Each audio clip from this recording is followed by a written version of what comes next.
Welcome to Kaya Lyons from Active OT in Bondi, joining us today to talk about the body, mind, spirit connection. Thanks for coming on, Kaya.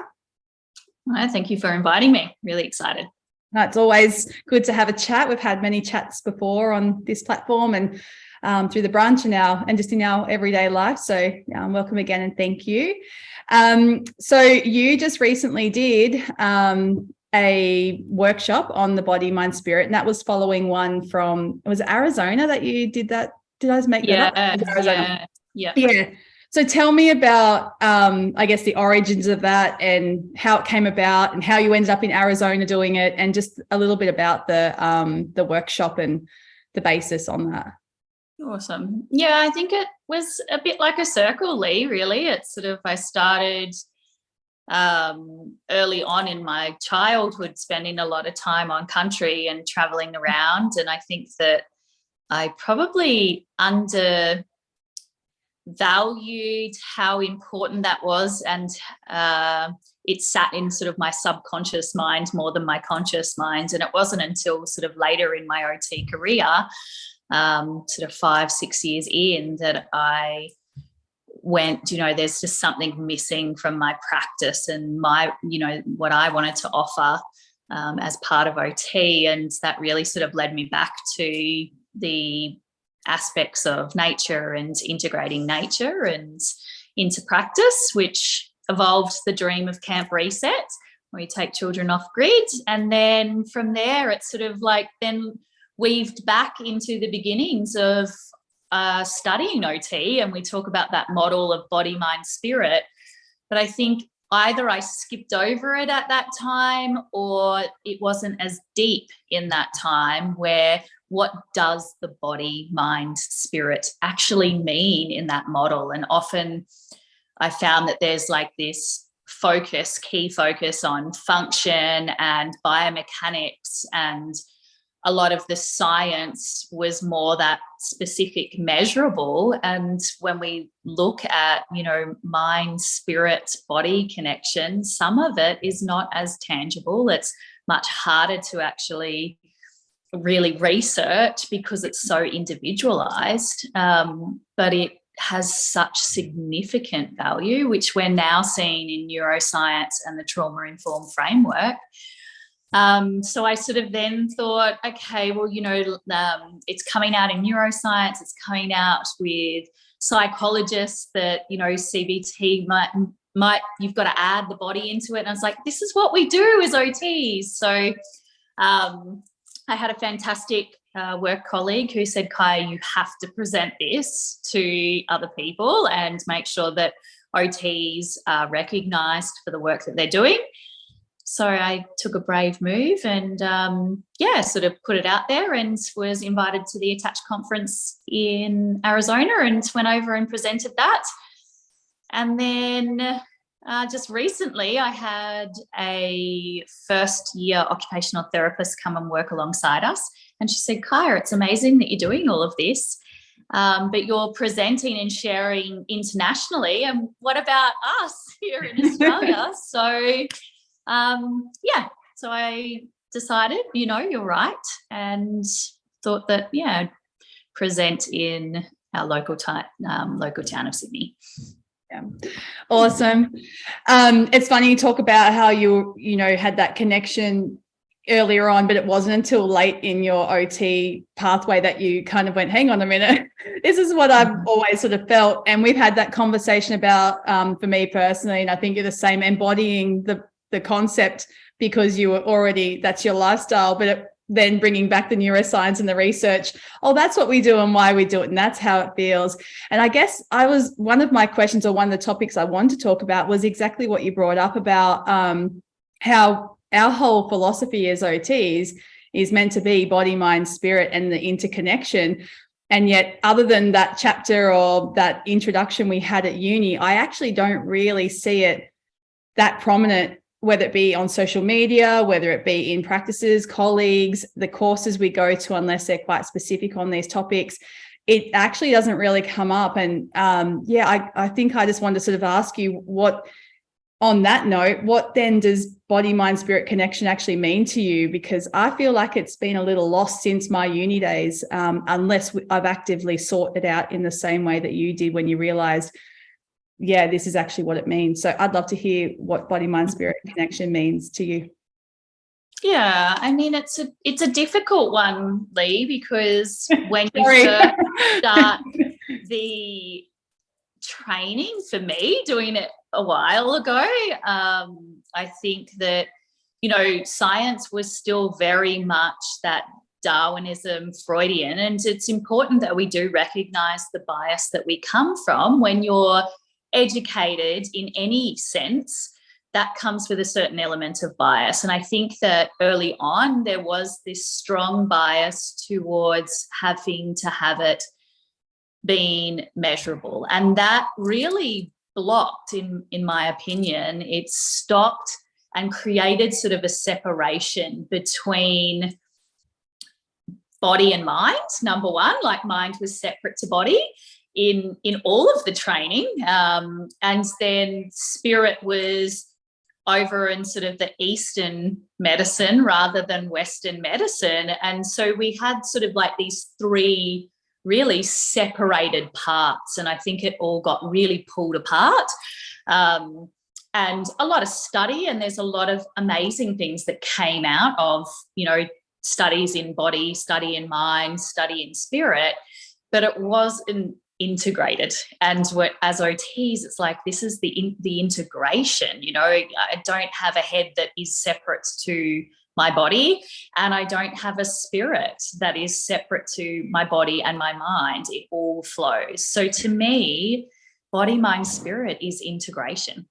It is the flow that we have between the inside and the outside of this human form. It is the flow that we have between human form and Mother Nature.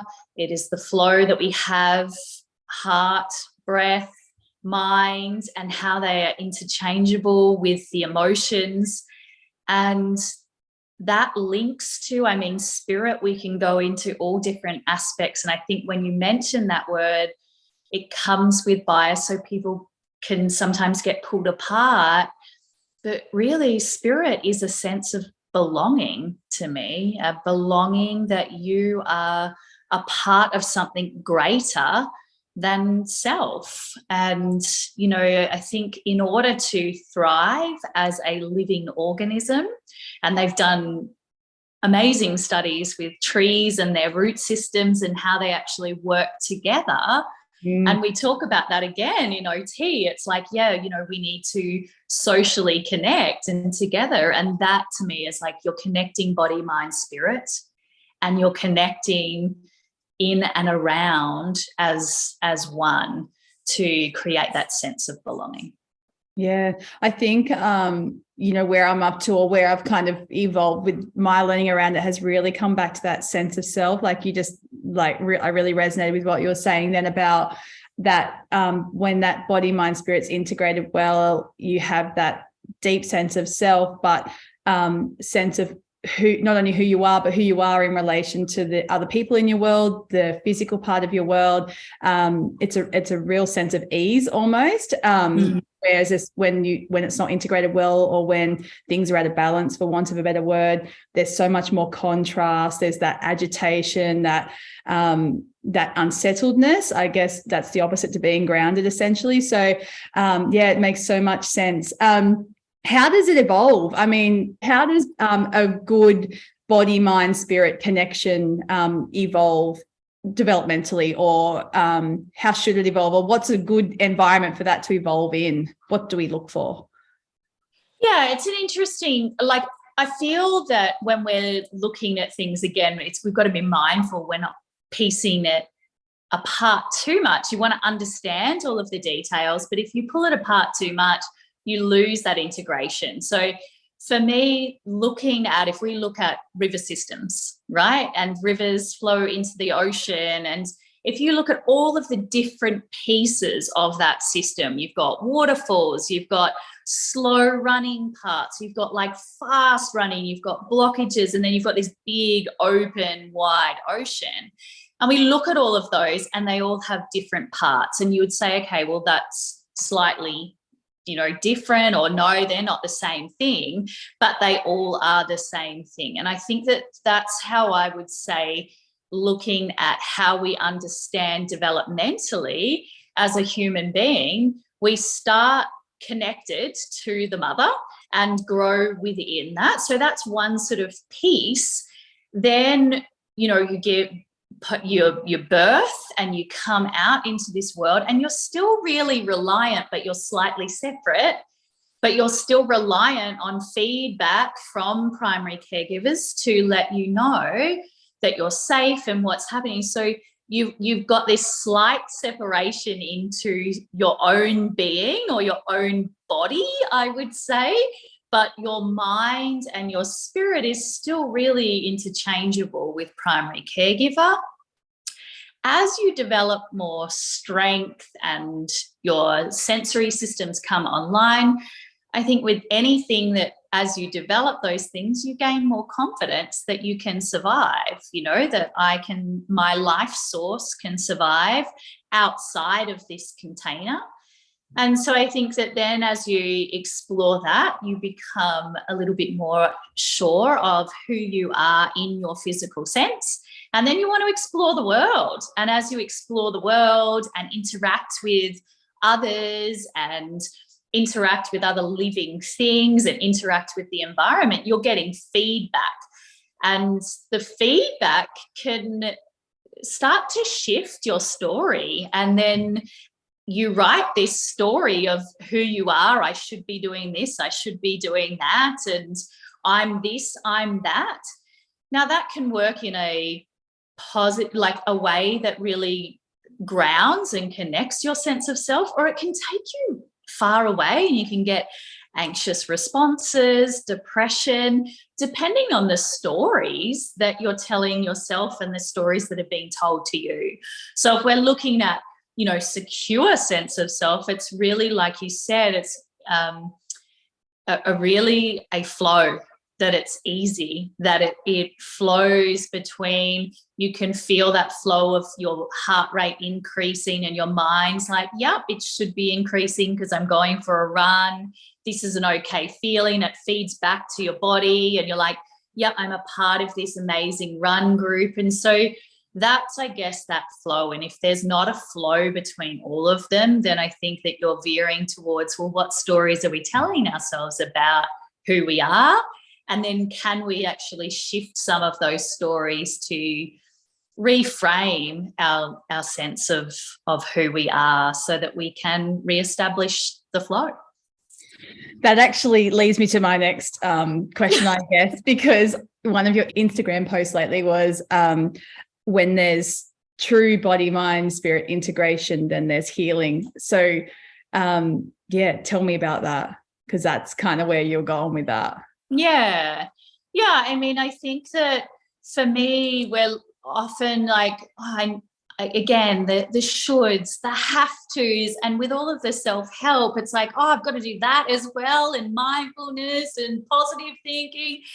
And sometimes that can take us way up into that mind, and then it all seems too much for our body. So when it's healing, I think healing to me is about kindness to understand what's going on for people around you, and kindness for what's going on within you. And so you can start to then see your story and the way that you've been talking about yourself and the way that you perceive yourself in a kind way, so you can understand why you may have done certain things and why you've reacted in certain ways. And when you can see it from that kind lens, then I think you can go, so that's why like my heart race now, or that's why like my body's really stiff here. And from that conscious awareness, you can go, you know what, I do want to shift that for myself. And how do I shift that for myself? Is it through really working through that body to support then an anchor for the mind because the thoughts are racing? Or is it through using that mind to actually then focus on the breath to work on sort of integrating that breath? Or is it finding that sense of belonging so that you can, have somebody that you trust wholeheartedly to walk beside you, and for that to be the security so that you feel safe enough to be able to go to places and feel places and experience things that previously have generated stress, trauma, or a sense of unsafety. Yeah, that makes so much sense. I think that whole idea of when you're already in a state of, that contrast we talked about, or not aligned, or, you're really disconnected from yourself. And then you're like, oh, okay, if I go and do mindfulness, then I'm going to feel good. If I go and do this, and then, it just becomes more and more, when really the step one is actually slowing down and not doing anything for a moment and just being more aware. And then when you have the awareness, then you will go in the path of seeking out what it is you need to restore the things you want to restore in self. It's kind of almost like the opposite of what is coming at us all the time in this social world, isn't it? Well, it just if you're doing too much, then the expectation is creating this stress. I was having a conversation the other day and I said, it's not often the things that I'm doing, it's the how I'm doing it. That when I'm there, I'm 100% there in that moment. I'm not thinking about that to-do list or generating new ideas or thinking about the dinner that I've got to cook after. It's like, for that period of time, I'm going to be there, and I'm going to make a commitment to myself to be there in that moment. For me, I'm going to show up for me. And I think that having little pieces of showing up for you, being really present in that, has a far greater benefit than trying to fit in 5 different things that you can do for 5 hours of time, which I think small little moments can make a big difference. Yeah, agreed. So you've just given so much, especially, I guess, people aren't really considering this approach or going back to the roots like we talked about, given so much to be thinking about, because it's really in contrast to the way that many are practicing at the moment.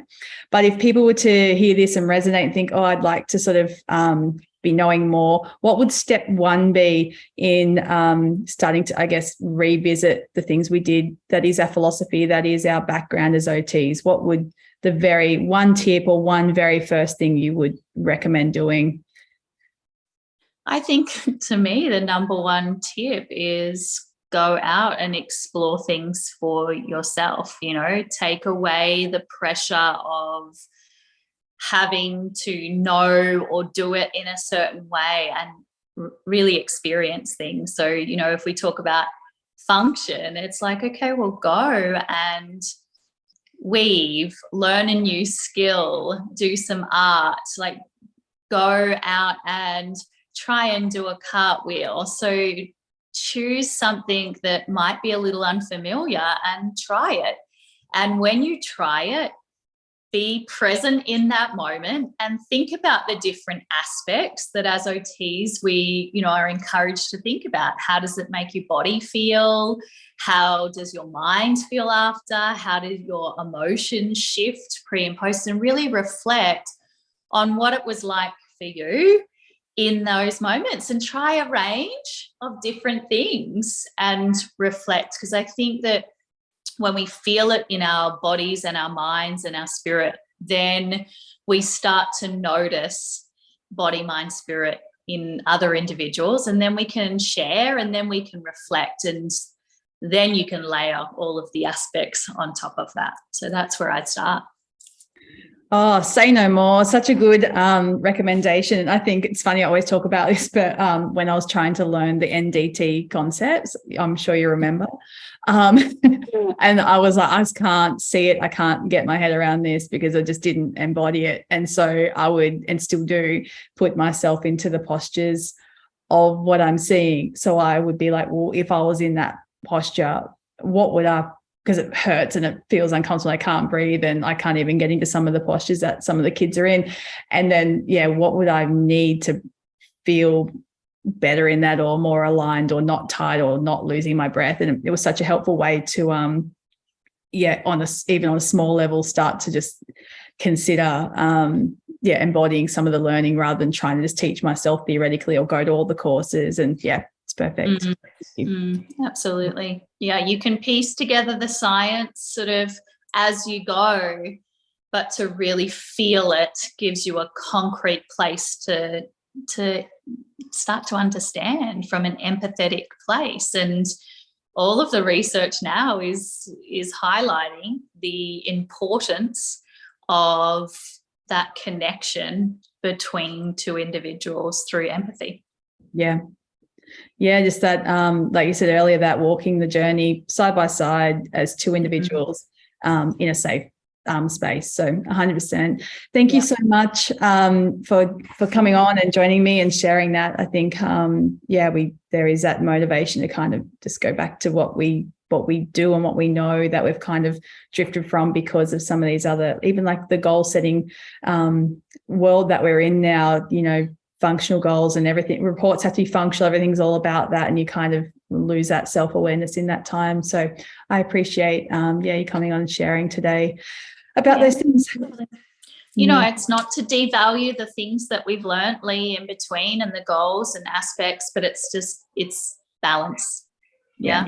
Rather than taking away from, it's put